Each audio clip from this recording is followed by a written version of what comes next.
Okay, here we're looking at averages and ranges. So first of all, let's just remind ourselves of the different types of averages that we can use. So we've got mean, we've got median, and we've got mode. Mean, often referred to as the mean one because it's the hardest to work out, which is where you add up all of the values and then divide them by how many there are.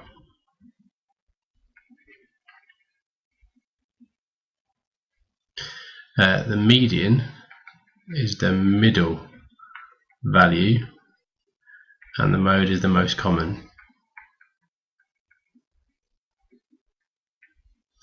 Just for reference, the reason you might use the median instead of the mean is that the mean can be quite affected by extreme values. For example, they stopped calculating average wage using mean and started using median, and that's because there are very few people who earn a hell of a lot of money, and therefore the mean would be dragged up by those people, those exceptions who earned a lot of money. The median won't change as much if you put an extra person on the end of a set of data who earns a lot or a very large piece of data. It won't change the value of the median too excessively. So if you've got extreme bits of data, it's better to use the median than the mean. But then you also might want to know the ranges. So you've got your simple range, which is the largest value minus the smallest value, which gives you an idea of the spread of the data. There's also the interquartile range.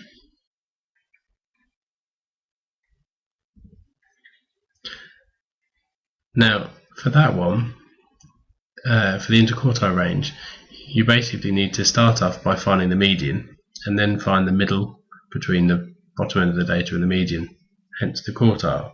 So if you imagine a set of data that goes from here to here, then you need to find, if you find the median in the middle, then the lower quartile is there.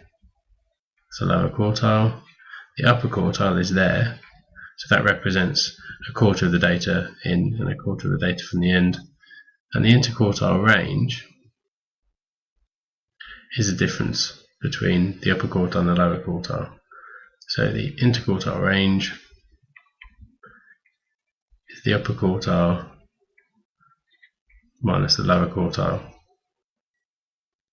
Probably best to just show how this works in practice with the question on the right hand side. If you think you've gathered enough information to have a go, please do. Pause the video, have a go, and then see if you got it right. Okay, so for part A we need the median. The first thing to do is put the data in order. So start with 3.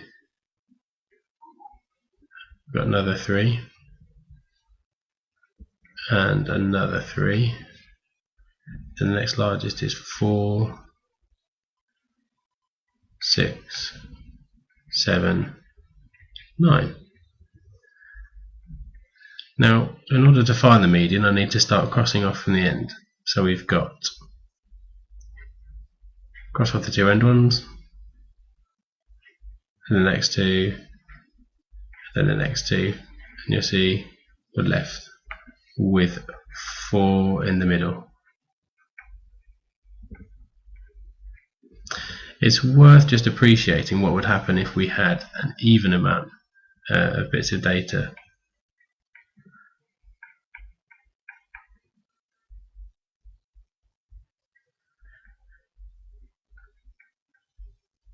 And just to demonstrate my point earlier, if we put another bit of extreme data on the end, you'll see that the median is not too affected by that. So let's go through.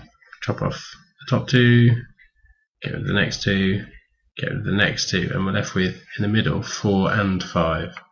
The median for these two is halfway between the two values we're left with. It's not too hard to find, but just to have a thorough method for it, if you add the two values you're left with together and then halve them, you get your median value, which for this one is 4.5. Looking at interquartile range, if I just put my data in order again,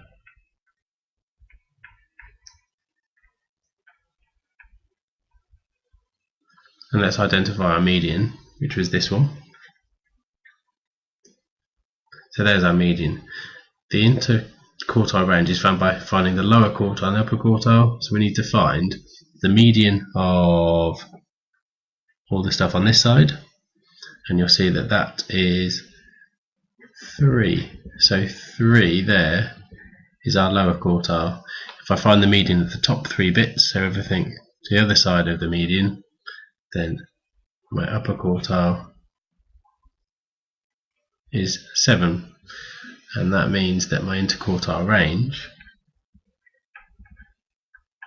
is 7 minus 3, so my interquartile range is 4. If we had done the same for this data here, then we first of all would have located, I'll do it in blue so it's different, so our median is here. I would then need to find the middle of these 4 bits of data, so I would have had a lower quartile of 3.5 because it would be in between these two, and the upper quartile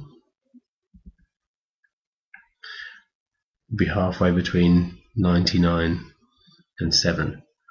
If we add those two together, we get 106, and then divide it by 2, see that's 53, and you'd find that your interquartile range was 49.5. I hope that's helped, and you've got a bit of better understanding than you did before. Cheers for your time.